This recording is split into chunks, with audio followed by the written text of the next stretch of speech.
Hi, this is the first video series for Excel related to Office 365. First thing we'll do is we'll look at Excel in its offline or desktop mode. So you go down here and little start option there, type in Excel, EXC, type it if you want to, but eventually we'll see Excel listed here. This machine has Excel 2016 on it, so I'll select that, and it's just a matter of waiting for the software to load up. The machine I'm using is not the fastest machine, so it may take a few seconds to actually appear. After we've dealt with this version of Excel, we'll move on to the online version, but not quite yet. What we're looking at just now is the main load screen. On the left-hand side is all the recent files been opened before. These files are called spreadsheets. On the right-hand side, there's various things you can select, but one does say blank worksheet or workbook, so I'll select that just now. What you're looking at here is the whole thing is called a spreadsheet. This is actually also called a workbook. This workbook has one tab at the bottom called Sheet 1. You can have multiple tabs, but we'll stick with Sheet 1 just now. Looking at the basic interface here, you can see there A. For clicking A there, it highlights that entire line, or call it column. Highlights B, highlights C. If I want to, I can click and drag to highlight many things. There's lots of ways of highlighting. And when I highlight, you notice it goes all the way down here to around about 39, but if I scroll down, you'll see it continues on. And the idea is it continues on for, well, really far away, thousands and thousands of numbers. The right hand side goes up to Z, then it suddenly has AA, AB, AC, so this can go quite far to the right as well. So just imagine a gigantic grid with lots and lots of columns. That's a column there, column A, column C, and lots of rows that are numbers 1, 9, 14. Now when I select one of these locations, let's say I select here on its own, it says in this corner A1, that means I am in column A, row 1.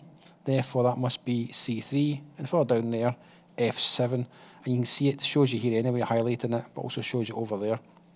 These are called cell references, and you have to understand what a cell reference is in order to use Excel. If I click on A1, I can actually type information into here, so I'll do some basic typing here. I'm just going to type in my name, Matty Harkin, and press Enter. All it does is put text in that cell above there, and this little box here moved down to show that I'm now moved to a different cell. Go back up to that cell, we're back in A1, and over here it shows you what I've typed in. So I can click up here if I want to and change that. I'll change it to Matty Harkey, press Enter. Again, it's changed it, then you can see it there just now. Or if you want to, you can actually double click on the cell, and you get a little insertion pointer here, which is basically the place you can type with. And I'll change that to Matty Harkey and press Enter. And of course, if I don't want information there at all, just select the cell, and I can press the delete key, which will make it delete. That's one way of doing it. I'll bring that back. Or I could right click it, and there's options in here, and you'll see option is here for delete. There's also options for cut, copy and paste and things like that. Right. So this is a basic spreadsheet. It's doing nothing at the moment. I'm not going to do much with this. All I'm really doing is this video demonstration is showing you how to start Excel. Then I'm going to show you how to, let's say, save something. Then we'll close this and then exit. So right now it says Book 1 Excel. That's the default name it gives it. You have to give things better names than that. So I'm going to do File, Save As.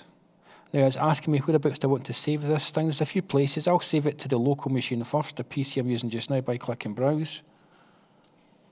And in this list, an option says Documents. That's a good enough place for me.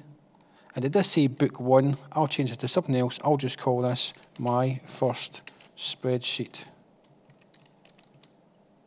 And the location is in this PC under the Documents folder, and I'll hit Save. After it saves it, you now have the actual file name there. That's been saved as a proper name. Notice at the end it says .xlsx.